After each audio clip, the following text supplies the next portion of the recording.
लगेच आपल्याला सुरुवात करायची आहे. आपण नेक्स्ट चॅप्टर जो आहे ability to pay in certain cases हा पाहणार आहोत. जास्त वेळ न घालवता आपण लगेच सुरुवात करणार आहोत. सेक्शन 85 सेक्शन 94 आपल्याला बघायचे आहे. Ability to pay in certain cases.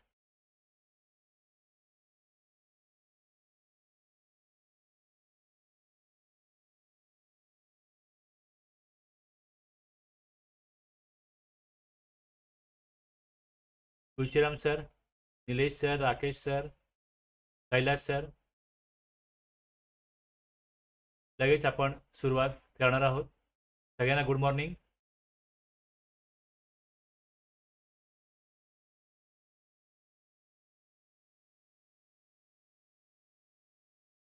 आपण जेव्हा ITC बघितला होता इनपुट टॅक्स क्रेडिट, त्यामध्ये सेक्शन 18(3) आहे. थोडं आठवा जरा, मी समोर तुमच्या 18(3) सेक्शन समोर ठेवलेलं आहे. त्यामध्ये असं सांगितलेलं आहे की जर GST नंबर जो असतो हा पॅन बेस असतो आणि हा जो पॅन बेस नंबर असतो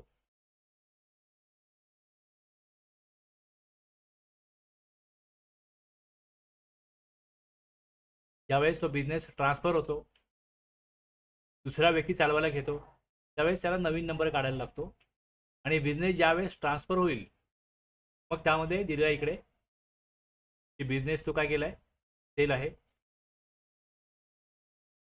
इथे बघा सेल आहे.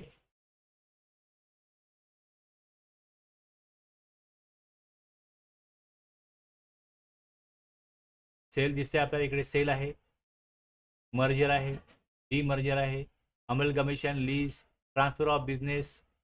आता याच्यामध्ये ज्यावेळेस बिझनेस ट्रान्सफर होतो त्यावेळेस त्याचा ओनर बदलतो. म्हणजे इथे विक्री, विलिनीकरण, विभागणी, भाडेपट्टी, व्यवसाय हस्तांतरण हे आपण बघतो इकडे.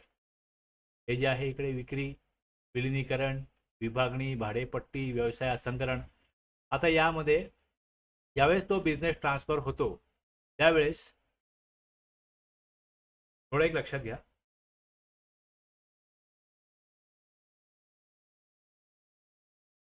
जरा एक मिनिट द्या मला.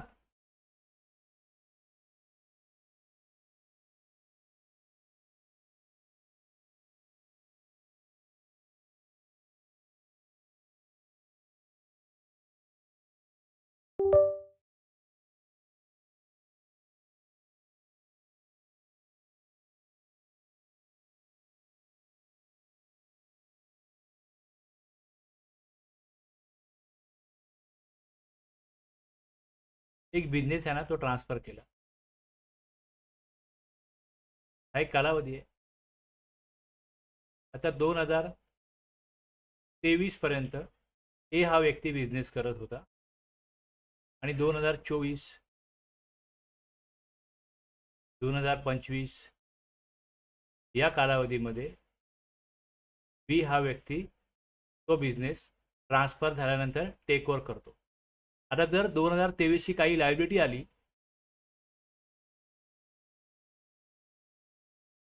तर ती कोण भरणार? जर 2023चा जो कालावधी आहे त्याचं ऑडिट केलं गेलं आणि त्यातून समजा 2 लाख रुपये टॅक्स हे जर देणं लागत असेल, आता ज्यावेळेस हे 2023चं ऑडिट केलं जाईल त्यावेळेस काय होईल, ते ऑडिट 2025ला वगैरे केलं जाईल. कारण पुढे 3 वर्षामध्ये डिपार्टमेंट कधी काय करतं तसं. GSR 9 ज्यावेळेस त्यांनी भरला 2023चा GSR 9 ते भरतील डिसेंबर 2024 मध्ये आणि त्यानंतर 2025 म्हणा, पुढे 2026 म्हणा, त्याचं पुढे काम चालू राहू शकतं. त्यामध्ये जर का अशा प्रकारे ऑडिटमध्ये कळलं की त्यांनी प्रॉपर टॅक्स पे केला नव्हता किंवा ITC प्रॉपरली घेतला नव्हता, एलिजिबल ITC नव्हता तो त्यांनी घेतलाय, मग अशा परिस्थितीमध्ये हे 2 लाख रुपये कोण देणार? ए देणार का बी देणार? ए नी बिझनेस विकला आणि ए भारत सोडून निघून गेला किंवा ए चा मृत्यू झाला, काही होऊ शकतं, ए असू पण शकतो, ए नसू पण शकतो. बीत आहे, जो बिझनेस ए चालवत होता त्याचे अकाउंट रेकॉर्ड्स मेंटेन करायला पाहिजेत. मग ते अकाउंट रेकॉर्ड्स मेंटेन करायला पाहिजे सेक्शन 35-36 प्रमाणे 72 महिन्यापर्यंत. ज्यावेळेस बिझनेस टेक ओव्हर केला बीनी, त्यावेळेस त्याच्या सगळ्या असेट्स, सगळ्या लायबिलिटीज, हे सगळं गुडविल हे बीला मिळालं. अकाउंट रेकॉर्ड्स सगळे बीकडे आलेले आहेत. सगळे ते बीला मेंटेन करणं गरजेचं आहे, कारण त्यांनी तो बिझनेस टेक ओव्हर केलेला आहे. मग प्रश्न असा इथनं निर्माण होतो की लायबिलिटी ज्यावेळेस निर्माण होईल त्यावेळेस लायबिलिटी कोण पे करेल, ए का बी? तुम्हाला उत्तर द्यायचं इकडे. लायबिलिटी कोण पे करेल, ए का बी?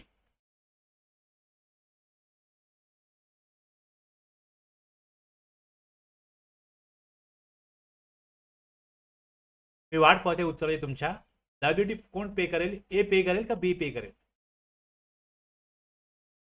ऍक्च्युली बी ओनर झालाय 2024 पासून, आणि त्याच्या अगोदरच्या कालावधीची लायबिलिटी असेल तर ती कोणी पे करावी?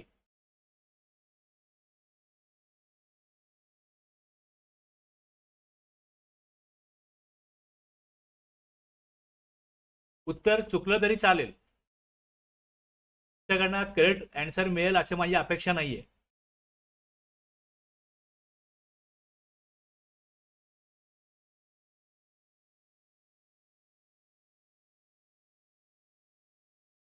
बघा आता तुम्ही, कोणाचं उत्तर ए असू शकतं, कोणाचं बी असू शकतं, आणि त्यांचे त्यांचे पॉइंट ऑफ व्ह्यू आहेत त्याप्रमाणे ते उत्तर दिलं जाऊ शकतं. आता लक्षात घ्या, ज्यावेळेस 2023, पण जर बघा तुळशीराम सर, तुम्ही म्हणताय की एक करेल, अगोदरची एक करेल, तुम्ही असं म्हणताय. पण ज्यावेळेस 2023ला ए नी बिझनेस बी ला दिला त्यावेळेस ए परदेशामध्ये निघून गेला, एचा मृत्यू झाला. लॉ मेकरना ज्यावेळेस ते लॉ बनवतात त्यांना सर्व सिच्युएशनचा विचार करून कायदा बनवायला लागतो, आणि त्याच्यामध्ये त्यांचा मूळ हेतू काय असतो? मूळ हेतू एवढाच असतो, फक्त रेव्हेन्यू प्रोटेक्ट करणं. रेव्हेन्यू प्रोटेक्ट करणं हा त्यांचा उद्देश असतो.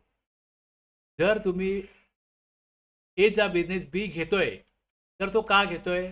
कारण की त्याला तो बिझनेस पुढे नेऊन त्या बिझनेसमधनं मोठं प्रॉफिट मिळवायचं आहे म्हणून. म्हणजे एनी ज्या प्रकारे तो बिझनेस केलेला आहे तो मोठ्या प्रमाणामध्ये आणखीन पुढे नेऊन बी जास्त प्रॉफिट आपण कमवू शकतो या आशेने, अपेक्षेने, किंवा एकंदरीत परिस्थितीनुसार तसाच विचार करून कोणी बिझनेस लॉसमध्ये करून नुकसानीत जायला त्याचं देवळा निघण्याकरता काय बिझनेस टेक ओव्हर करत नाही. म्हणजे ज्या बिझनेस मार्केटला गुडविल चांगलं आहे, नाव चांगलं आहे, तोच बिझनेस कोणी टेक ओव्हर करेल. त्यामुळे बीचा उद्देश हा त्याला कुठेतरी बेनिफिट दिसतंय. मग जर तुम्ही बेनिफिट घेत असाल तर जर का कुठेतरी काहीतरी एखाद्या प्रमाणात नुकसान जरी होत असेल तरी मग ते बीनीच घेतला पाहिजे. जर जर तुम्ही हा निकष लावला, कैलास सर तुम्ही म्हणताय की बी, पण तुम्ही हा निकष लावत असाल की सगळं काय तुम्ही घेतलेलं आहे, तर मग असेट पण तुमच्या, लायबिलिटी पण तुमची. जे पैसे यायचे आहेत मार्केटमधनं ते ज्यावेळेस बिझनेस टेक ओव्हर केला तेव्हा असं असेल की ए ला काही लोकांना पैसे द्यायचे असतील आणि काही लोकांना पैसे घ्यायचे असतील. मग ए बीला काय म्हणणार, बघ मला एवढे पैसे यायचे आहेत, ते पण तू घे, देणं आहे ते पण तू दे, आणि बिझनेस टेक ओव्हर करण्याचे एक ठराविक चार्जेस दे. माझे एम्प्लॉई तुझे, माझ्या परचेस ऑर्डर तुझ्या, माझ्या कंपनीचं जागा, कंपनीचं सगळं फॅक्टरी, सेल्स हाऊस, हे सगळं तुझं आहे. मग बीनी सगळं घेतलंय. ज्यावेळेस बी सगळं घेतो तेव्हा सगळं त्याचं पॉझिटिव्ह निगेटिव्ह सगळं बीला घ्यायचं आहे. मग असा जर निकष लावला तर बीज देणं लागेल. म्हणजे तुम्ही काय निकष लावताय, काय व्ह्यू लावताय, त्यानुसार हे ठरवता येतं. म्हणजे एखाद्याला आपली बाजू मांडायची आहे तर तो त्याप्रमाणे मांडू शकतो. मग आता इथे जो मूळ उद्देश आहे मी तुम्हाला सांगितलं की रेव्हेन्यू प्रोटेक्ट, हा जो आपण आता सेक्शन बघणार आहोत, हा जो चॅप्टर बघणार आहोत, या चॅप्टरमध्ये हेच आहे की विशिष्ट परिस्थितीमध्ये, सर्टन केसेस, काही केसेसमध्ये विशिष्ट परिस्थितीमध्ये लायबिलिटी कोणाची असेल, म्हणजे कोणी टॅक्स द्यायचा आहे. म्हणजे वेगवेगळ्या केसेस, वेगवेगळ्या टॅक्सपेअरच्या केसेस ज्या वेळेस जीएसटी विभागामध्ये स्क्रुटिनी केल्या जात असतील आणि त्यामध्ये ऑडिट करता काही केसेस निवडल्या जात असतील आणि त्या स्क्रुटिनीमधनं ऑडिटमधनं काही लायबिलिटी निर्माण होत असेल तर तिथे त्याची जी शोकॉज नोटीस पाठवायची आहे किंवा ती लायबिलिटी जी काय आहे ती वसुली करायची आहे ती कोणाकडनं करणार. आता जर तुम्ही ही केस बघितली आता म्हणून दाखवली की ए आणि बी ची केस आहे. बी सांगेल मी ज्यावेळेस बिझनेस टेक ओव्हर केला तिथपासून मी जबाबदार आहे. अगोदर त्यांनी काय केलं मला माहिती नाही, मी देणार नाही ते पैसे. मग ते तसं कायद्यामध्ये असेल तरच तुम्ही बी कडे मागू शकाल की अगोदर बिझनेस ए चालवत होता पण कायद्यामध्ये असं लिहिलेलं आहे की तुम्ही 2023 पर्यंत जी काय लायबिलिटी निघेल ती ए आणि बी यापैकी कोणी द्यायची. जर लिहिलं असेल कायद्यामध्ये की बी देणं लागतो तरच बी कडनं डिपार्टमेंट मागू शकतं. जर कायद्यामध्ये लिहिलं असेल एच देणं आहे तरच ए कडनं घेता येईल आणि ए जर एक्झिस्ट करत नसेल तर मग इथे रेव्हेन्यू प्रोटेक्शन कसा होईल प्रश्न हा उठतो. मग रेव्हेन्यू प्रोटेक्ट कसा होईल हे लक्षात घ्या.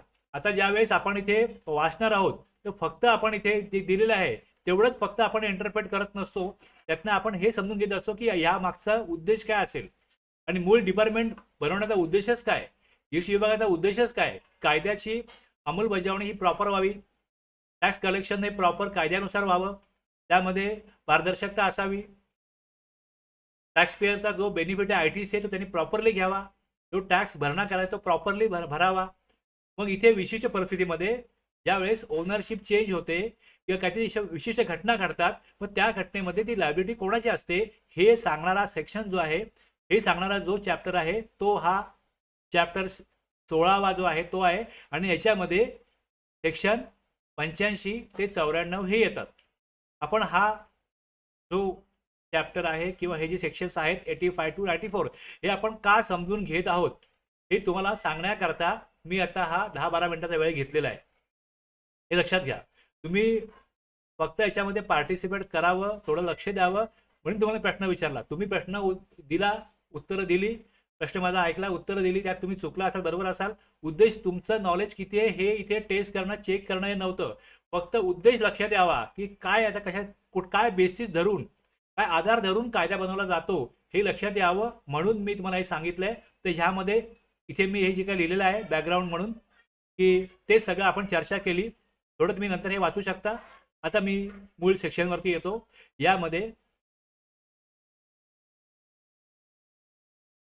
काय लिहिलंय ते बघा. आता जसं बिझनेस ज्यावेळेस ट्रान्सफर होतो त्यावेळेस मग बिझनेस ट्रान्सफर होण्याची जी प्रक्रिया आहे त्यावेळेस ITC वगैरे कसा मिळेल हे सगळं 18(3) मध्ये. मग तुम्ही ITC घेतला, ए चा जो ITC सिलेक्ट तो बी घेऊ शकतो. मग जर ए ची लायबिलिटी असेल ती बी का देणार नाही किंवा बी कडे का मागू नये असाही प्रश्न येऊ शकतो. पण शेवटी काय होतं कायद्यामध्ये काय लिहिलेलं आहे, घटना घडली, घडून गेली, फायदा घेतला, आता नुकसान होत आहे तर तसं इथे कायद्यामध्ये नमूद असलं पाहिजे की जर का इथे लायबिलिटी निघाली तर कोणी द्यावी. तर आपण आता हे समजून घेणार आहोत की where a taxable person liable to pay tax, business transfer झाला, मग तो सेल, गिफ्ट, लीज कुठल्याही स्वरूपामध्ये हे वेगवेगळ्या स्वरूपामध्ये बिझनेस ट्रान्सफर झाला म्हणजे एक बिझनेस दुसऱ्या व्यक्तीने टेक ओव्हर केला. The taxable person and the person to whom the business is so transferred. आता इथे टॅक्सेबल पर्सन हा शब्द आलेला आहे, लक्षात घ्या. शाल जॉईंटली आणि सेव्हरली काय म्हटलं इकडे, शाल जॉईंटली आणि severally be liable whole or to the extent of such transfer. आता इथे जॉईंटली आणि सेव्हरली हा शब्द जर का मी याचा अर्थ बघायला गेलो, इथे जेमिनाय काढलं, जेमिनायमध्ये हा जो AI आहे जेमिनाय त्यामध्ये टाकलं जॉईंटली आणि सेव्हरलीचा अर्थ काय. तर ह्यांनी अर्थ हा दिला मला, जॉईंटली आणि सेव्हरली ही एक कायदेशीर संज्ञा आहे, लिगल टर्म आहे, जी करारांमध्ये कर्जाच्या व्यवहारात किंवा जीएसटी सारख्या कायद्यांमध्ये वारंवार वापरली जाते. याचा अर्थ संयुक्तपणे आणि वैयक्तिकरित्या. आता संयुक्तपणे आणि वैयक्तिकरित्या ह्याचा अर्थ काय होतो, परत प्रश्न हा पडतो की एकतर जॉईंटली म्हणजे सर्व लोक मिळून त्या जबाबदारीसाठी जबाबदार आहेत, 3 भागीदारांनी, तर पुढे भागीदाराचा पण येईल आपल्याला. तर इथे त्यांनी जॉईंटली ती लायबिलिटी पे करायची आहे. मग कर्ज असो, टॅक्स असो, त्यांनी जॉईंटली पे करायचे. आणि सेव्हरलीचा अर्थ असा होतो समजा तिघांपैकी 2 पळून गेले, त्यांच्याकडे पैसे नाहीत तर एकटा तिसरा व्यक्ती जो कॅपेबल आहे त्यांनी ते पे करायचे. बघा काय म्हटलेलं आहे, जॉईंटली आणि सेव्हरलीचा अर्थ काय होतो की इथे सरकार एकट्याकडनं पण घेऊ शकतं आणि सगळ्यांकडनं पण घेऊ शकतं. एकट्याने द्यावं असंही आहे आणि सगळ्यांनी द्यावं असंही आहे. आता जर इथे ए आणि बीनी ज्यावेळेस हा बिझनेस ही जी प्रक्रिया ट्रान्सफरची जर केली आणि त्यांचं जर असं ॲग्रीमेंट असेल की यापुढे जी काय लायबिलिटी येईल ती बीनीच द्यायची, तर मग बीच देईल. त्यांचं असं ॲग्रीमेंट असेल, मग बी सांगेल की आमचं असं ॲग्रीमेंट आहे की जर का जीडची लायबिलिटी आली ती एच देईल, तुम्ही ए कडनं घ्या. त्यांचं ॲग्रीमेंट काय आहे ह्याला इथे महत्व आहे का, हा पण एक प्रश्न लक्षात घ्या. इथे काय दिलंय, तुमचं काही असो, इथे जो बिझनेस एनी विकला, सेल असो, गिफ्ट असो, लीज असो आणि बीने टेक ओव्हर केला, तर जॉईंटली आणि सेव्हरली दोघंही इथे काय असतील, लायबल असतील. मग त्यांचं ॲग्रीमेंट आहे, त्यांनी एकमेकांना सांगावं की तुम्ही तो टॅक्स द्या. पण कायदा काय सांगतो, कायदा हेच सांगतो इकडे सेक्शन 80 वर हेच सांगतो, where a taxable person transfer is business, where a taxable person transfer is business. इथे टॅक्सेबल पर्सन म्हणजे जो जीएसटी ऍक्ट अंतर्गत टॅक्स भरण्यास बांधील आहे, तो जर आपला व्यवसाय पूर्णपणे होल किंवा अंशतः इन पार्ट खालीलपैकी कोणते, आता ज्यावेळेस होलली म्हणजे बिझनेस संपूर्ण ट्रान्सफर केला आणि जर पार्टली म्हणजे समजा एखादा व्यक्ती 4-5 प्रकारचे व्यवहार करत असेल, म्हणजे सिमेंटही विकतो, स्टीलही विकतो, तरी सिमेंटचा प्लांट ट्रान्सफर केला, मग इन पार्ट आहे. खालीलपैकी कोणत्याही प्रकारे ट्रान्सफर करतो, sale, gift, lease, leave, licence, hire किंवा एनी अदर मॅनर, नाव काही असो, ट्रान्सफर आहे ना, एकाचा बिझनेस दुसऱ्याने टेक ओव्हर केला आहे ना, त्याला तुम्ही कुठल्याही स्वरूपामध्ये दुसऱ्याला तो बिझनेस द्या. त्यावेळेस लायबिलिटी जर आली तर लायबिलिटी कोणावरती येते, एक ट्रान्सफरर जुना मालक, ट्रान्सफरी नवा मालक, दोघेही जॉईंटली आणि सेव्हरली लायबल आहे. जॉईंटली आणि सेव्हरलीचा अर्थ डिपार्टमेंट कोणाकडूनही पूर्ण रक्कम वसूल करू शकते, दोघांनी मिळून भरावी अशी अट नाही. गव्हर्नमेंटला सोयीचा जो असेल त्याच्याकडनं रिकव्हरी. बघा अर्थ काय दिलेला आहे, तुम्हाला हा अर्थ योग्य वाटतो का? लॉ मेकरनी काय विचार केलाय की आम्हाला रेव्हेन्यू प्रोटेक्ट झाला पाहिजे,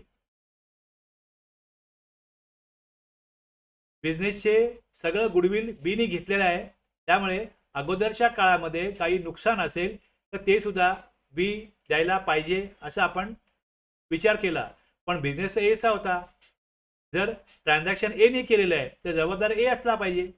पण लॉ मेकरने काय केलं की आम्ही दोघांकडनं पण काय करू, तो त्या काळातला जो टॅक्स आहे तो वसूल करू.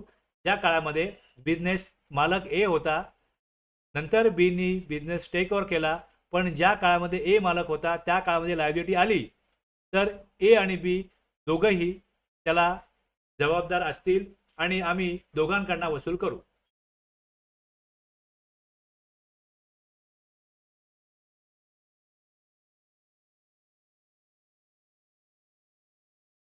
हे तुम्हाला योग्य वाटतंय का? हा मध्य मार्ग काढलाय असं वाटतं का? तुम्ही लॉजिक देऊ शकता की एनी त्या काळात बिझनेस केला एच जबाबदार, आता बीनी टेक ओव्हर केला, आता बी कडे आहे ना, मग बीच जबाबदार, तुम्ही असंही म्हणू शकता. आणि मग तिसरा त्यांनी मार्ग असा काढलाय की ए आणि बी दोघेही जबाबदार, आम्हाला सोयीचा असेल त्याच्याकडनं आम्ही टॅक्स घेणार. म्हणजे इथे रिव्हेन्यू प्रोटेक्शन 100% होईल, कोणी याच्यामधनं बाहेर पडू शकत नाही.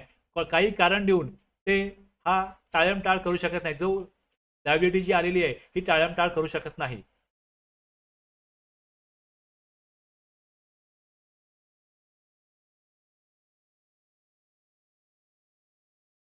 आता बघा याच्यामध्ये कुठल्या, हे जॉईंटली आणि सेव्हरली जबाबदार कुठल्या टॅक्स करता असतील तर ट्रान्सफरच्या तारखेपर्यंत टॅक्स, इंटरेस्ट, पेनल्टी जी काय शोकॉज इश्यू केली जाईल ही ट्रान्सफर आधी ठरवलेली पण न भरलेली रक्कम किंवा ट्रान्सफर नंतर ठरवलेली ऑडिट असेसमेंट नंतर, म्हणजे ट्रान्सफर करून फ्युचर असेसमेंट पण सुटका नाही. पूर्ण व्यवसाय ट्रान्सफर, पूर्ण थकबाकी जेवढा असेल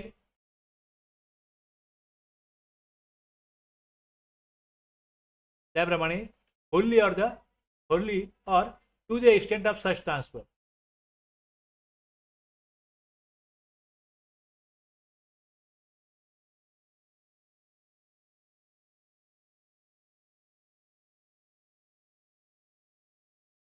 हा एक सबसेक्शन बघितला आपण. याचा पुढचा सबसेक्शन असा आहे, ट्रान्सफरी व्यवसाय चालवतो तेव्हा जर ट्रान्सफरी स्वतःच्या नावाने किंवा दुसऱ्या नावाने व्यवसाय चालवत असेल तर ट्रान्सफरच्या तारखेपासून पुढील सर्व सप्लाईजवर जीएसटी त्याने भरायचा. जसं तुम्हाला मी सांगितलं था, एक अगोदरच्या कालावधीतला टॅक्स आहे. दुसरं, आता बीनी टेक ओव्हर केला इथपासून पुढे जो काय कालावधी असेल त्या सगळ्यासाठी लायबल कोण असेल, तर त्या सगळ्यासाठी लायबल तो त्यांनी बिझनेस टेक ओव्हर केला. एकदा का टेक ओव्हर केला तो बिझनेस दुसऱ्या नावाने चालवेल किंवा कुठल्याही नावाने चालवेल, व्यवसाय तो चालवतोय, तर ट्रान्सफर ज्या डेटला झालं त्याच्या पुढे जे काय व्यवहार तो करेल त्याच्यावर जीएसटी ज्यांनी बिझनेस टेक ओव्हर केलाय तोच लायबिलिटी करता लायबल असेल. रजिस्ट्रेशन बाबत काय दिले त्यामध्ये, जर ट्रान्सफरी अडीच रजिस्टर असेल तर मग तो काय करेल, मग 15 दिवस पिरियड असतो त्यात त्यांनी अमेंडमेंट करून या ॲडिशनल प्लेस ऑफ बिझनेस आणि बिझनेस डिटेल्सचं जे काय आहे ती माहिती डिपार्टमेंटला कळवायची. याने आपला व्यवसाय बीला 1 जुलै रोजी विकला. आता इथे 30 जूनपर्यंत 5 लाख रुपये टॅक्स बाकी आहे आणि ऑडिट नंतर आणखीन 2 लाख त्यामध्ये टॅक्स ॲड झाला, तर ए आणि बी ह्या 7 लाखासाठी लायबल असतील आणि 1 जुलै नंतरचे सप्लाय मग 20 लायबल असेल.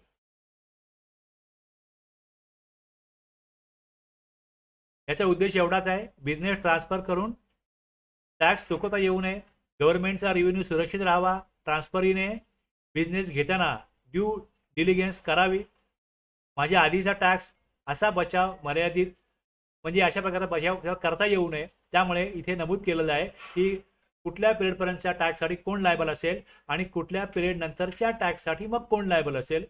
आणि ज्यावेळेस बिझनेस ट्रान्सफर होतो तेव्हा जुना आणि नवा दोन्ही मालक असतो, ते दोघेही जबाबदार असतात त्या कालावधी करता. आणि जे का बिझनेस ट्रान्सफर झाला मग ट्रान्सफर नंतरचा जो काय जी काय जबाबदारी आहे ती जो बिझनेस टेक ओव्हर करेल त्याच्यावरच असणार आहे, त्याच्यावरच असेल. इथपर्यंत तुम्हाला कळलं असेल तर यस रिप्लाय करा.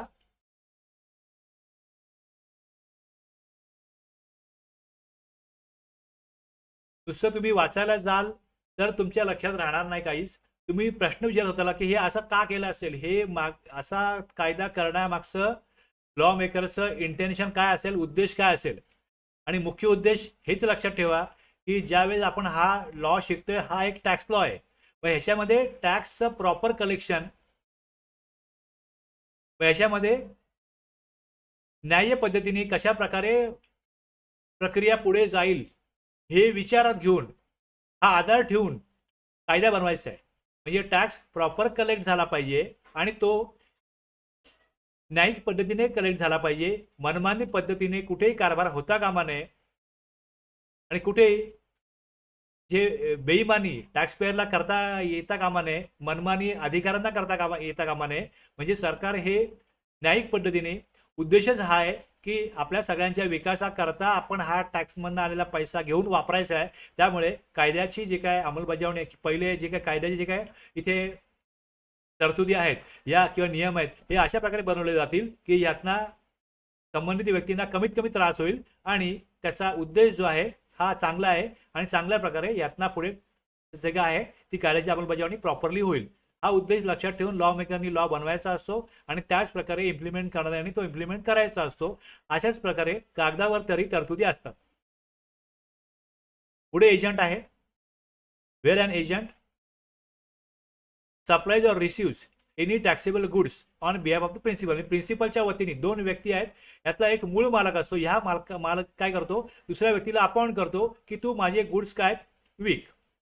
गुड्स विकणं आणि परचेस करणं हे त्या एजंटचं काम असतं आणि इथे जी लायबिलिटी निर्माण होईल, आता याकरता पण तुम्ही बघाल तर इकडे आपण या केसमध्ये एक टॉपिक अगोदर पाहिला होता, रजिस्ट्रेशन.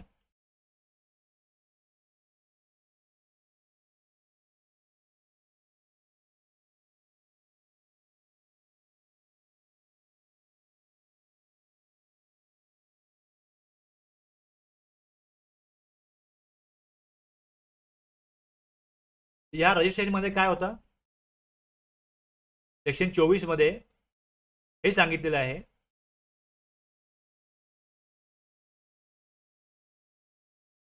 रजिस्ट्रेशन कंपल्सरी घ्यायला पाहिजे एजंटला.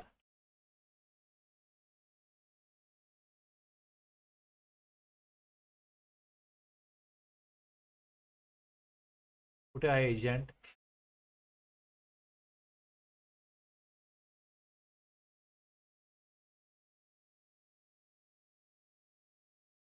Persons who makes taxable supply of good services or both. एजंटसाठी तरतूद आहे इकडे, रजिस्ट्रेशन एजंटला कंपल्सरी घ्यावं लागतं. आता एजंट काय स्वतःचा माल विकत नसतो. एजंट समजा एखादा असा एजंट आहे की जो फक्त प्रिन्सिपलचा माल विकतो, दुसऱ्याचा माल विकण्याकरता एजंट हा स्वतःला अपॉइंट करून घेतो की तुम्ही मला तुमचा माल विकायला द्या. पण मग जबाबदारी कोणाची आहे? माल विकला, such agent and his principal shall jointly and severally be liable to pay tax payable on such goods. जे गुड्स विकले गेलेत, सरकार काय म्हणणार, जे गुड्स विकले गेलेत ते कोणाचे होते? प्रिन्सिपलचे होते. प्रिन्सिपलच्या वतीने एजंटने विकले. म्हणजे इथे काय करायला पाहिजे, ह्या दोघांनी पण बघायला पाहिजे की आपण माल कोणाला विकायला देतोय. म्हणजे जर प्रिन्सिपलनी असा एजंट नेमला की जो टॅक्स न भरता पळून जाईल, किंवा एजंटनी अशा व्यक्तीचा माल विकायला ठेवला की जो व्यक्ती जेन्युन नाहीये, म्हणजे ही दोघांची पण जबाबदारी आहे की दोघांनी पण एकमेकांना पहिले माहिती करून घेतलं पाहिजे की बाबा आपण ज्याचा माल ज्याला विकायला देतोय किंवा जो विकायला घेतोय ते दोघंही इमानदार आहेत का, प्रॉपर त्यांचा आतापर्यंतचा जो इतिहास आहे, हिस्ट्री जी आहे, त्यात त्यांनी प्रॉपरली टॅक्स भरणा केलेला आहे, त्यांच्यावरती कुठल्या अशा केसेस वगैरे पेंडिंग नाही आहेत, किंवा जे फार अगोदर काळापासून प्रॉपरली टॅक्स भरत आलेले आहेत. हे सगळं बघूनच, म्हणजे इथे पण काय रेव्हेन्यू प्रोटेक्शन, की जर का तुमचा मालक पळून गेला मी तुम्हाला पकडणार. जॉईंट आणि सेव्हरली म्हटलं तर जो हाताला लागेल त्याच्याकडनं टॅक्स सरकार वसूल करणार. मग इथे कमिशन एजंट असतात, सेल क्रेडर एजंट असतात, क्लिअरिंग आणि फॉरवर्डिंग एजंट असतात, कन्साइनमेंट एजंट असतात.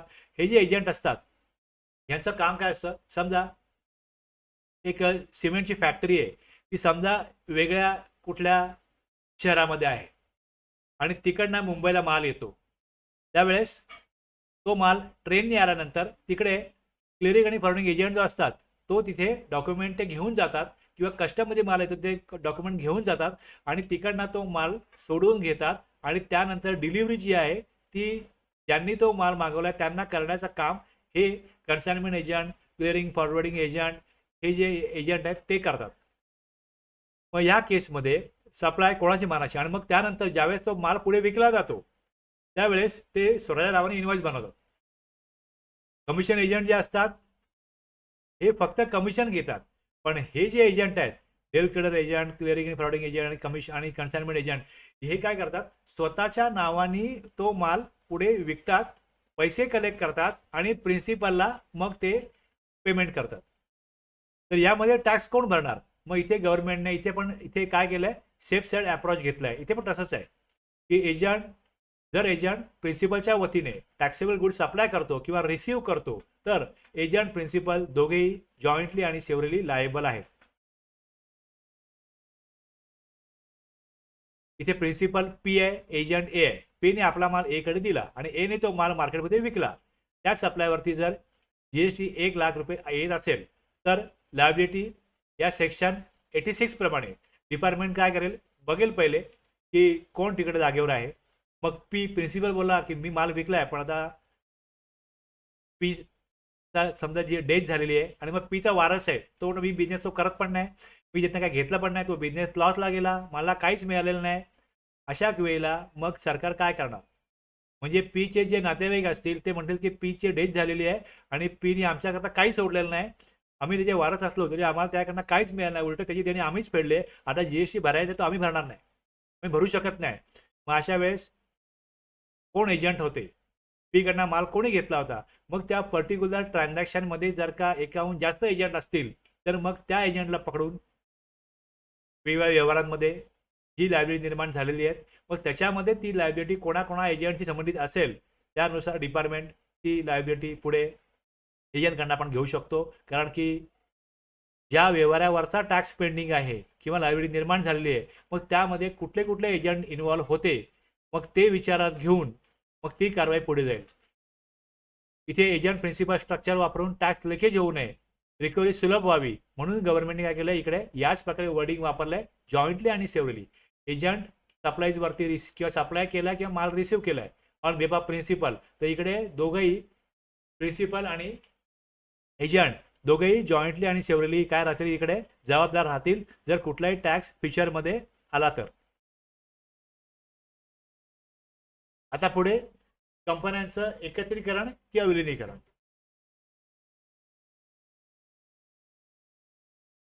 मी डिमांड आणि रिकव्हरीच्या अगोदर हा चॅप्टर घेण्याचा माझा उद्देशच हा आहे की एखाद्या प्रकरणामध्ये ज्या वेळेस डिपार्टमेंटला स्क्रुटिनीमध्ये किंवा ऑडिटमध्ये ऑडिट करायचं आहे, तर त्यामध्ये कुठल्या पार्टीचं करता येईल. जर दोन पार्टी आहेत आणि एक पार्टी तिकडे बिझनेस ट्रान्सफर दुसऱ्या पार्टीला करते, त्यावेळेस हा सेक्शन, हा जो जे काय तुमचे हा चॅप्टर जो आहे ह्याच्यामधले जे सेक्शन आहेत हे तुम्हाला उपयोगी पडतील, याचा आधार उपयोगी पडेल. नॉर्मली काय होतं, हे सेक्शन्स थोडेफार निग्लेक्ट होतात आणि हे सेक्शन्स ज्याला हे काम घ्यायचं आहे त्याला माहिती असणं गरजेचं आहे की आपल्याला कारवाई कोणावरती करायची. म्हणजे उच्च अधिकारी तुमचे असतील त्यांना हे सेक्शन नक्कीच माहिती असतील, पण जर प्रॅक्टिकली इम्प्लिमेंट करण्याचं काम जर का जे लोक करत असतील त्यांना हे सेक्शन माहिती नसतील, तर मग त्यांना ही केसच कळणार नाही की इथे आपलं ए वरती लायबिलिटी होती, आपण बी कडनं का घेतोय किंवा बी ला आपण नोटीस का पाठवतोय हे कळणारच नाही. त्यामुळे ते कळण्याकरता हे कळणं गरजेचं आहे की सेक्शन 85 to 94 मध्ये लायबिलिटी कोणावरती येऊ शकते हे फिक्स होतं आणि मग त्याच्यानंतर त्याच्यावरती पुढे शो कॉज आणि ऑर्डर हे पाठवलं जाऊ शकतं. आता कंपनी लॉ आहे, कंपनी लॉ प्रमाणे कंपनी चालते. दोन किंवा अधिक कंपनीज या एकत्र येऊ शकतात, वेगळ्या होऊ शकतात. मग ह्यासाठी मग काही कायदेशीर प्रक्रिया आहेत, त्यामध्ये कोर्ट, ट्रिब्युनल यांची ऑर्डर येते. आता ह्या ठिकाणी प्रश्न काय लक्षात घे थोडा, याच्यामध्ये कसं आहे,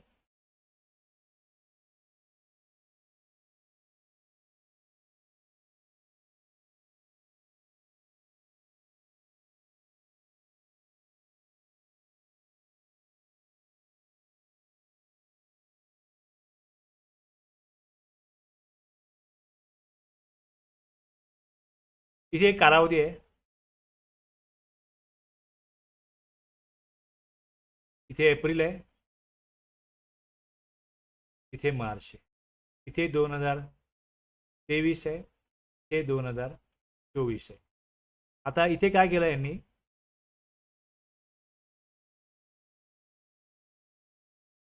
कंपनी ए इथे होती, कंपनी बी पण इथे होती आणि त्यानंतर पुढे इथे कंपनी ए बी झाली. आता हा जो कालावधी आहे, या कालावधीमध्ये त्यांनी एकत्र येण्याकरता ए आणि बीनी प्रक्रिया सुरू केली. पण इथपर्यंत काय झालं, ह्या डेटला समजा इकडे ही धरून चला तुम्ही, ऑगस्ट आहे, हे ऑगस्ट आहे. तरी ह्या ऑगस्टपर्यंत ए आणि बी दोन्ही कंपन्या वेगवेगळ्या चालत होत्या. म्हणजे जीएसटी नंबर एचा पण आहे आणि बीचा पण आहे, त्या वेगवेगळ्या चालत होत्या. पण ज्यावेळेस ऑर्डर आली त्यावेळेस ऑर्डर 1 एप्रिलपासनं ॲप्लिकेशन केलेलं आहे की आम्हाला अमलगमिशन करायचं आहे, एकत्रित यायचं आहे, त्यावेळेस 1 एप्रिल 2023 ऑर्डर आली. आता इकडे ही ऑर्डर आली ती मात्र ऑगस्ट, समजा इकडे 31 ऑगस्टला ही ऑर्डर आली. तर 1 एप्रिल ते 31 ऑगस्ट, 1 एप्रिल ते 31 ऑगस्ट प्रॅक्टिकली दोन कंपन्या तिथे एक्झिस्ट करत होत्या. पण कागदोपत्री काय दिसते आता की 1 एप्रिल 2023 पासून कंपनी लॉ प्रमाणे ए आणि बी ही एकच कंपनी झाली. आणि जीएसटीच्या लॉ प्रमाणे काय आहे की एने आपल्या जीएसटीआर 1 भरलेला आहे, एने आपला जीएसटीआर 3B भरलेला आहे. एप्रिलमध्ये भरला, मे मध्ये भरला, जूनमध्ये भरला, जुलैमध्ये भरला, ऑगस्टमध्ये पण भरला. मग अशा केसमध्ये जर का हा जो कालावधी आहे, जो कालावधी दिलेला आहे एप्रिल टू ऑगस्ट, या कालावधीमध्ये जर कुठली लायबिलिटी निर्माण होत असेल तर ती कोण भरेल? ए कंपनीची तर कोण भरेल, बी कंपनी तर कोण भरेल? कारण की जीएसटी लॉ प्रमाणे ए आणि बी दोन वेगवेगळ्या कंपन्या एक्झिस्ट करत होत्या, पण कंपनी लॉ प्रमाणे ए बी कंपनी ही एप्रिल 1 एप्रिल 2023 पासूनच काय झालेली आहे, बनलेली आहे.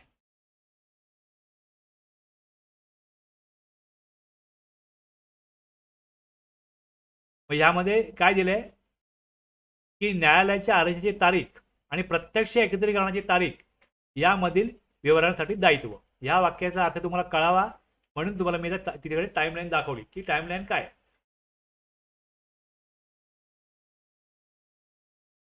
दोन किंवा अधिक कंपनीज मर्ज अमलगमेंट होतात, त्यांचं एकत्रीकरण होतं, विलिनीकरण होतं. कोर्ट ट्रिब्युनलचा ऑर्डर अर्लियर डेट पासून इफेक्टिव्ह आहे. आता मी तुम्हाला हे दिलं की ऑर्डर इफेक्टिव्ह कधीपासून आहे, अगोदरच्या तारखेपासून आहे. आणि त्या अपॉइंटेड डेट पासून ऍक्च्युअल डेट, आता ही जी डेट आहे, एक इथे अपॉइंटेड डेट आणि इथे ऑर्डर डेट, या दोन डेट वेगवेगळ्या आहेत. कंपनीने एकमेकांना गुड सर्व्हिस सप्लाय केल्या आहेत. म्हणजे इथे काय होतं, या जीएसटी लॉ प्रमाणे या दोन्ही कंपन्या वेगवेगळ्या होत्या, त्यांनी एकमेकांना सप्लाय केलेला आहे. एनी बीला सप्लाय केला, बीनी एला सप्लाय केलाय, कारण दोन कंपन्या तिथे एक्झिस्ट करत होत्या.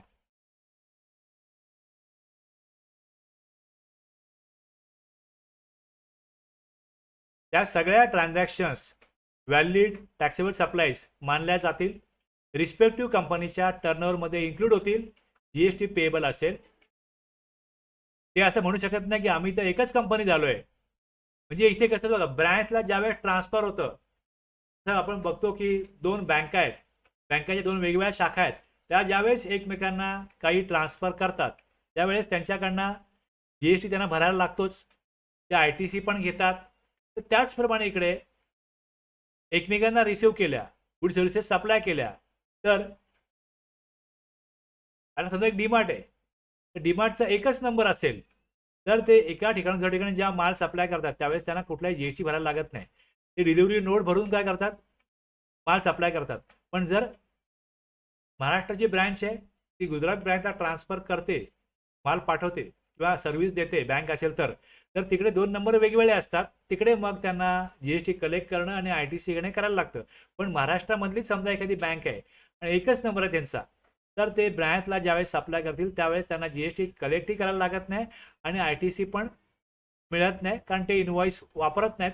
इथे फक्त जर का ब्रँच टू ब्रँच ट्रान्सफर होतो त्यावेळेस सीवे बिलसाठी वगैरे गरज असेल तर तिकडे डिलिव्हरी नोटनी काम होतं, डिलिव्हरी नोट बनवावी लागते. त्याप्रमाणे इकडे कंपनीनी ज्यावेळेस एकमेकांना गुड सर्व्हिसेस सप्लाय केल्या असतील, रिसिव्ह केल्या असतील, तर त्यासाठी इथे त्यांना इनवॉइस बनवणं गरजेचं आहे, टॅक्स देणं गरजेचं आहे. नियमाप्रमाणे ते आयटीसी पण घेऊ शकतात. त्यासाठी इथे दिलेलं आहे की जर इथे डेट आहेत की इथे काय झालं, ऑर्डर डेट आणि when two or more companies are amalgamated or merged in pursuance of an order of court or tribunal or otherwise, आणि म्हणजे ज्या कुठल्या ऑथॉरिटीने ऑर्डर काढलेली आहे, the order is to take effect from a date earlier to the date of the order. And म्हणजे इथे हेच आहे की ऑर्डर काढली एका डेटला, पण त्याची डेट जी आहे इथे काढली, पण ऑर्डर काढली या डेटपासून, तर ए आणि बी मधला व्यवहार जो आहे हा टॅक्सेबल असेल आणि त्यावर दोन्ही कंपनीला पण टॅक्स द्यावा लागेल, एवढं तिथे सांगितलं जाईल. आणि पुढे आदेशाच्या तारखेपर्यंत कंपन्यांना स्वतंत्र संस्था मानलं जाणं हे या 87(2) मध्ये सांगितलंय. काय सांगतो हा सबसेक्शन, खूप पॉवरफुल आहे. Notwithstanding anything in the order, court एनसीएलटीने काही लिहिलं असलं तरी जीएसटीच्या या कायद्यासाठी ऑर्डरच्या तारखेपर्यंत सगळ्या कंपन्या, लिस्टिंग कंपनीज त्या वेगळ्या मानल्या जातील. आणि मग ऑर्डरच्या डेटपासून काय होईल, मग आता पुढे ज्यावेळेस कंपनी एकत्र आल्या का ते मग जीएसटी नंबर काढतील आणि मग एकत्रितपणे ज्यावेळेस पुढे व्यवहार करतील त्यावेळेस मग तो नवीन नंबरनी करतील. पहिले त्यांनी जुन्या नंबरने एकमेकांशी व्यवहार केलेला आहे, त्यावर त्यांना टॅक्स देणं आहे. आणि आता इथे बघा एक्झाम्पल असं दिलेलं आहे की कंपनी ए आणि बी ह्या एकत्र आल्या, ऑर्डर ज्यावेळेस दिली ती ऑर्डर दिली 1 ऑक्टोबरला, पण त्यांनी काय केलं, अपॉइंटेड डेट 1 एप्रिल दिली त्यामध्ये, की आम्ही या दोन कंपन्या एकत्रित आल्या हे सांगतो 1 ऑक्टोबरला, पण त्या कधीपासनं एकत्र आल्या, नवीन कंपनी कधीपासनं निर्माण झाली, 1 एप्रिलपासनं. मग 1 एप्रिल ते 30 सप्टेंबर 1 एप्रिल ते 30 सप्टेंबर या पिरियडमध्ये ए आणि बीला सप्लाय गुड्स केले असतील 10 लाखाचे, तर ए आणि बी 1 ऑक्टोबरपर्यंत इंडिपेंडेंट कंपनीज आहेत, त्यामुळे इथे टॅक्स पेएबल राहील, तो त्यांना भरावा लागेल. आणि 1 ऑक्टोबरपासून काय होईल, जुना नंबर जो आहे हा कॅन्सल होईल आणि नवीन कंपनी, जीएसटी कायदा हे मानतो की नवीन कंपनी 1 ऑक्टोबरपासून अस्तित्वामध्ये आलेली आहे आणि 1 ऑक्टोबरपासून नवीन कंपनी टॅक्स देईल आणि 1 ऑक्टोबरच्या आधी जे काही त्यांनी एकमेकांना सप्लाय केले असतील त्यावर त्या कंपन्या या एक्झिस्ट करत होत्या जीएसटी कायद्याप्रमाणे, त्यांचा जो जीएसटी नंबर होता त्यावरून त्यांनी सप्लाय केला, इनवॉइस बनवला, त्यावर त्यांना टॅक्स द्यावा लागेल. इथे रेट्रोस्पेक्टिव्ह मर्जर आहे, हा व्ह्यू देऊन त्यांनी टॅक्स चुकू नये, तो टॅक्स त्यांना द्यावाच लागेल, अशा प्रकारे हा सेक्शन जो आहे हा त्यांना इथे एन्फोर्स करतो की तुम्हाला काय करायला लागेल, तो टॅक्स द्यावाच लागेल. म्हणजे इथे जीएसटी लॉला कंपनी लॉ पासून आम्ही इंडिपेंडेंट ठेवतोय. रेव्हेन्यू प्रोटेक्शन करण्याकरता इथे ही स्पष्टता ही दिलेली आहे. हे सगळे सेक्शन ज्या वेळेस अशा प्रकारच्या नोटिसा वगैरे काढल्या जातात त्यावेळेस चर्चेमध्ये येऊ शकतात, त्यामुळे ते अधिकाऱ्यांना माहिती असणं गरजेचं आहे. त्यामुळे आपण याच्यावरती थोडा वेळ दिला आणि त्यावरती प्रॉपर आपण नोट्समध्ये हे सगळं दिलेलं आहे, लिहिलेलं आहे, हे लक्षात घ्या. इथपर्यंत कळलं असेल तर येस रिप्लाय करा. तुमचं एक बॅकग्राऊंड बनण्याकरता, स्ट्रॉंग बॅकग्राऊंड बनण्याकरता ह्या सगळ्याचा तुम्हाला उपयोग होईल. प्रत्येक सेक्शन हा तुम्हाला तुमच्या कामात लागतो तसं नाहीये, पण असे काही सेक्शन आहेत ज्या सेक्शनच्या माहितीमुळे तुमचा बॅकग्राऊंड स्ट्रॉंग होतो. Rakesh sir, Nilesh sir, Kailas sir, Tulshiraj sir, लक्षात घ्या.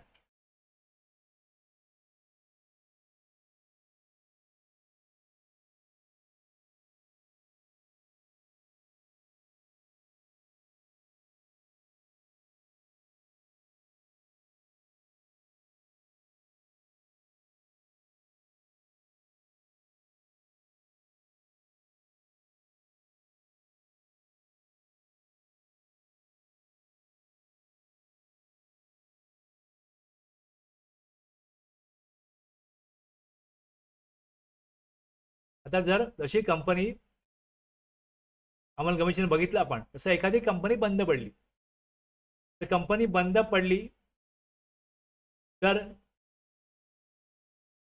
कंपनीचं जे काय देणं आहे,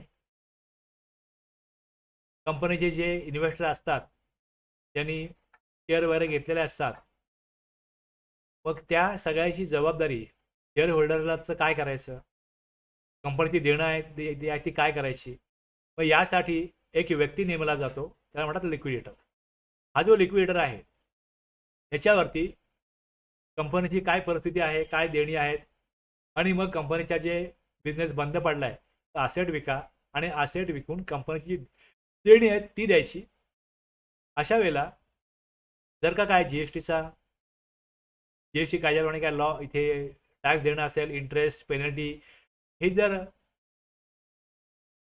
रिकव्हरी बाकी असेल, त्या टॅक्स लागू होत असेल, तर मग तो रेव्हेन्यू लॉस होऊ नये यासाठी ज्यावेळेस एखादी कंपनी बंद करण्याची प्रक्रिया चालू होते, लिक्विडेटर नेमला जातो, तर तो जो लिक्विडेटर आहे, तो जो व्यक्ती आहे, पुढे लक्षात घ्या, एक आहे लिक्विडेशन, कंपनी लॉ मधला कन्सेप्ट आहे, कंपनी कायमची बंद करण्याची कायदेशीर प्रक्रिया.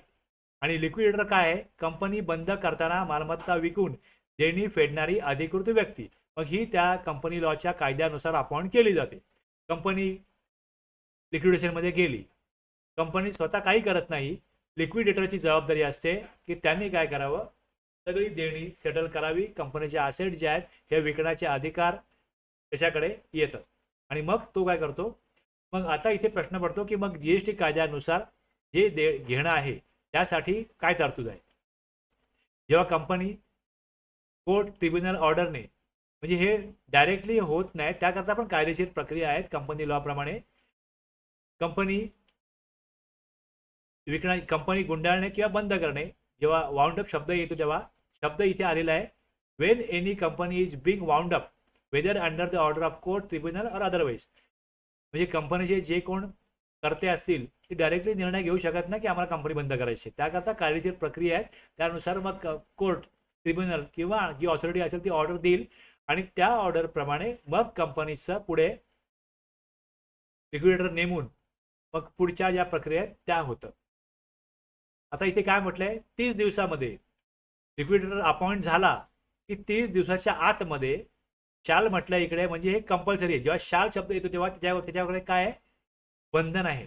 शालचा अर्थ ते बंधन टाकतं की त्याला लिक्विडेटरला 30 दिवसाच्या आतमध्ये कमिशनरला कळवायलाच लागेल की कंपनी काय होते, इथे बंद होत आहे, तुमची काय देणी असल्यास कळवा. मग ही कंपनी लिक्विडेशनमध्ये आहे, मी लिक्विडेटर आहे, असेट माझ्या ताब्यात आहेत, हे न केल्यास डिपार्टमेंटला कळणारच नाही. मग हे होऊ नये म्हणून ही तरतूद केलेली आहे की कमिशनरला लिक्विडेटरने कळवावं 30 दिवसामध्ये. कमिशनरची भूमिका काय, कमिशनर मग रेकॉर्ड पाहतील त्या कंपनीचे की कंपनी बंद पडणार आहे, मग काय ड्यूज आहेत का, ऑडिट इन्क्वायरी काय झालेली आहे का, चालू आहे का, आणि 3 महिन्याच्या आतमध्ये लिक्विडेटरला सांगतील की इतकी रक्कम बाजूला ठेवा, त्यामध्ये टॅक्स किती आहे, इंटरेस्ट किती आहे, पेनल्टी किती आहे, सगळं मिळून. मग लिक्विडेटर काय करेल, याचा उद्देश काय, लिक्विडेटर बाकी सगळी मालमत्ता वाटेल आणि जीएसटी करता पैसा जो आहे हा सुरक्षित ठेवेल. तेवढी अमाऊंट पहिली बाजूला ठेवा आणि मग बाकी तुम्ही इतरांची देणी द्या.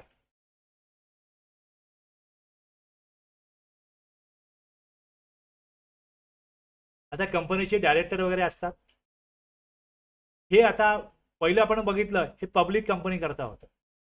हे जे बघितले 2 सबसेक्शन हे पब्लिक कंपनी करता होतं, इथे लिक्विडेटर अपॉइंट होतो. आणि ज्यावेळेस प्रायव्हेट कंपनी असेल त्याला काय, 88 मध्ये प्रायव्हेट कंपनी, ज्यावेळेस any private company found up त्यावेळेस काय होईल, मग कंपनीचे डायरेक्टर जे असतील, संचालक जे असतील, संयुक्त आणि स्वतंत्र दायित्व. बघा इथे काय म्हटलेलं आहे, इथे कंपनी बंद झाली, लिक्विडेटर अपॉइंट होईल, कंपनीकडनं पैसे रिकवर झाले नाहीत तर त्या काळामध्ये जे व्यक्ती डायरेक्टर होतील सगळे बघितले जातील कोण आहेत, ते जॉईंटली आणि सेव्हरली, तुम्हाला तर अर्थ कळलेला आहे जॉईंटली आणि सेव्हरलीचा अर्थ काय आहे. त्यानुसार जो GST, interest, penalty, tax, interest, penalty जे काय असेल ते डायरेक्टरवरती हे सगळं येईल. पण यात एक परत काय दिलेलं त्यांनी इथे दिलं, एक असं म्हटलेलं आहे, अनलेस.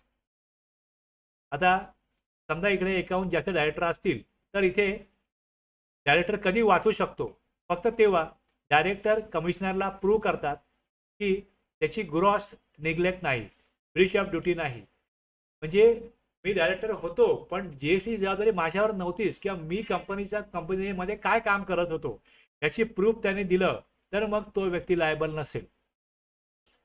एबीसी प्रायव्हेट लिमिटेड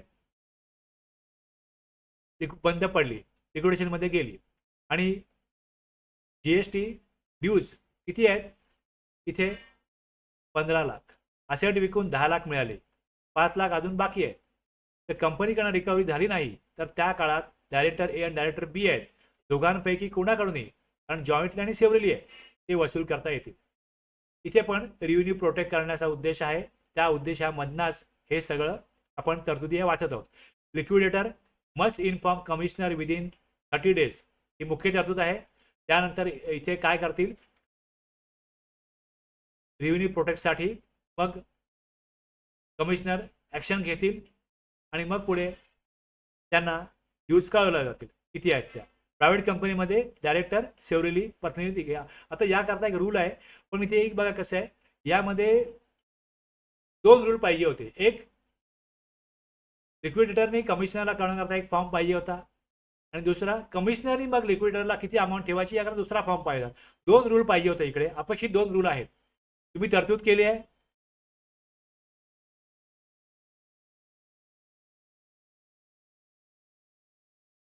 त्यामध्ये हे असंच आहे. सर तुम्ही तुळशीराम सर तुम्ही काय म्हणताय, NCLT मध्ये ज्या केसेस असतात त्या अशाच असतात का? आता इथे ट्रिब्युनलकडे ज्यांना कंपनी एकत्र आणायची आहे, कंपनी वेगळी करायची आहे, ह्या करता ट्रिब्युनल असेल तर मग तिकडे त्या केसेस जातील त्याकरता.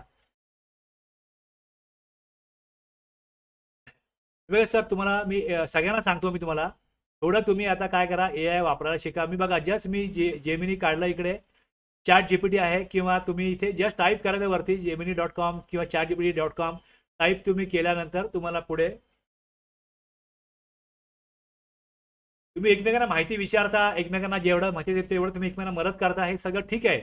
पण जर तुम्ही इकडे या प्रकारे काढलं आणि तुम्ही इकडे विचारलं, टाईप केलं इकडे, तसं मी इथे टाईप केलं की जॉईंटली आणि सेवरली, याचा अर्थ काय मला पाहिजे, याचा अर्थ काय?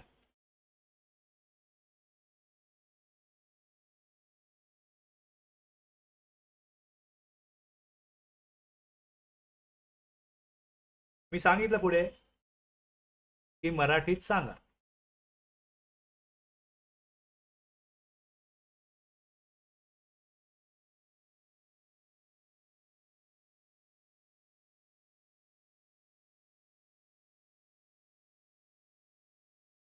तुम्ही कुठल्याही विषयावरती इथे विचारू शकता.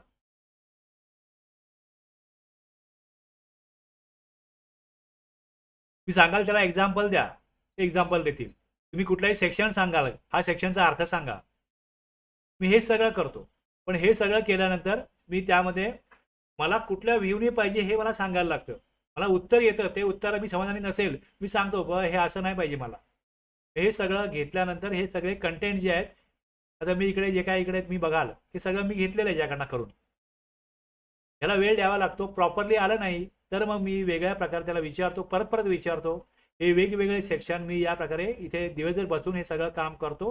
डिझायनिंग परत करायला आणखीन वेळ जातो, यामध्ये बराच वेळ जातो. म्हणजे एक पान करायला मला 1 तास लागतो. तुम्ही समजून जा की याच्यामध्ये कशी प्रक्रिया असेल. तर या प्रकारे तुम्हाला जे प्रश्न पडतील, तुम्हाला प्रश्न पडणं हे तुमच्या वैचारिक समृद्धीचं लक्षण आहे. त्यातून तुम्ही वेगवेगळी उत्तरं शोधायला जाल, त्यातून तुम्हाला नवीन नवीन विषय कळत जातील, आणखीन डेप्थ तुमच्या विचारांची तिथनं निर्माण होईल. तर इथे रूल आहे 160. या रूल 160 मध्ये काय होतं, कमिशनर लिक्विडेटरला कळवतात. पण पहिले लिक्विडेटर जेव्हा कमिशनरला कळवेल त्याकरता फॉर्म नाही आहे, मग त्यासाठी कसं करणार ते? मग त्यासाठी त्यांना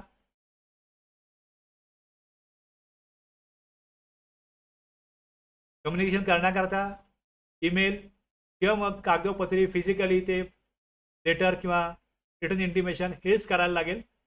फॉर्म फक्त रिकव्हरी स्टेजला आहे. कमिशनरला कळवण्याकरता असा कुठला फॉर्म दिसत नाही तिकडे. मी तिकडे नोट टाकली आहे. तर या प्रकारे इकडे आपला हा सेक्शन जो आहे 88 पर्यंत आपलं इकडे कंप्लीट झालं. थोडं वेगळ्या स्तरावरचा हा सेक्शन आहे, वेगळ्या उद्देशाकरता आहे. इथे आपण आता ब्रेक घेऊया आणि त्यानंतर ब्रेक नंतर आपल्या पुढच्या सेशनमध्ये पुढचे सेक्शन आपण बघूया. इथे आपण थांबूया आता आणि ब्रेक नंतर आपण 11:25 आणि ब्रेक नंतर कंटिन्यू करू. इथे मी आता थांबतो. ओके, ठीक आहे. आपण थांबूया इथे. Rakesh sir, Nilesh sir, Kailas sir, Kunal sir, Tulshiram sir, इथे आपण थांबूया.